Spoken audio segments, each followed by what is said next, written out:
it's about to be loud up in here, man. Come on, come on. Come on. Come on.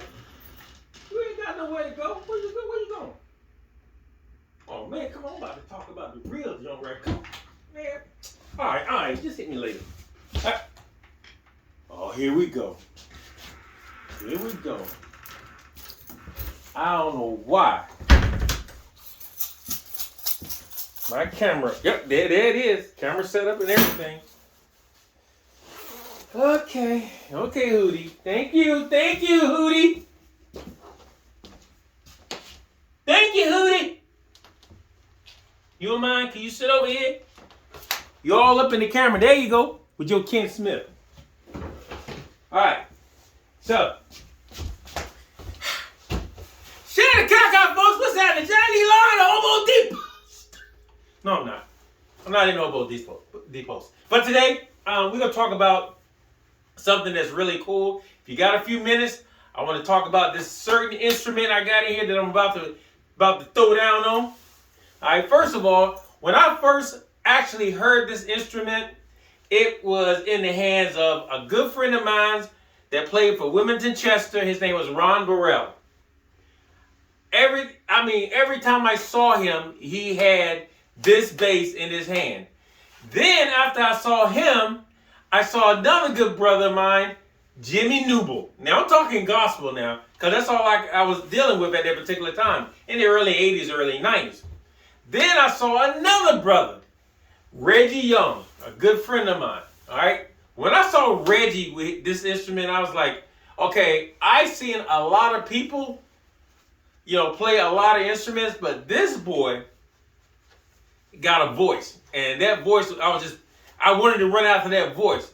And after I saw Reggie Young, I started seeing this little young cat play it. I think his name was D.W.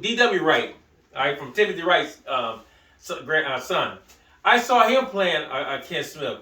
And I'm thinking, man, that must be the bass of all basses, because that thing was like, every time you heard one, it's like you could tell the voice and not be in the building and still tell the voice of that bass.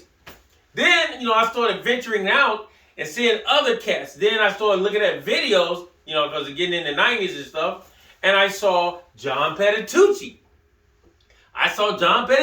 with one of these basses.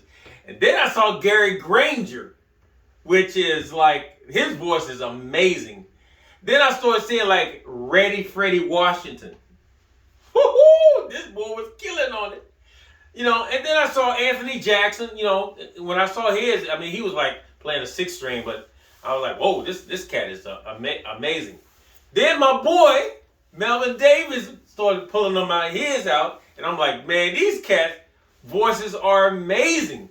But there was one guy that I met, and I went to his house, and we became friends. His name is, his name was James, we call him Charles, Fambro.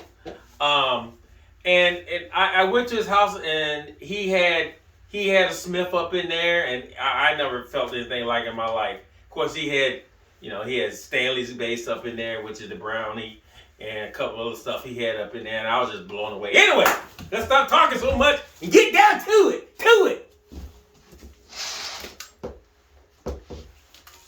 That is what I'm talking about. This is a Ken Smith bass. This is an early one. This is a 90. I think this is a 95. This is a CR. A Chuck Rainey 95. Bow time. It is absolutely beautiful. Not only is it beautiful, to play one is just unbelievable. It's hard to put them down. It's hard to put them down because of what they are and how they feel and what they sound like. And this amp went well with this bass. What amp you talking about? SWR Redhead. When you start, I even heard that Marcus Miller had a Ken Smith at one time. And I know people like, no, he never had no Ken Smith. Okay, well, whatever you say. We're not going to sit and argue about that. But anyway, let me make sure I got it tuned.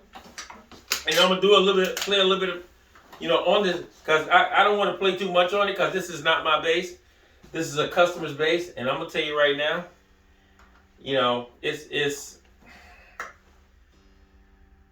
I don't know what to tell you, but this is the most amazing bass.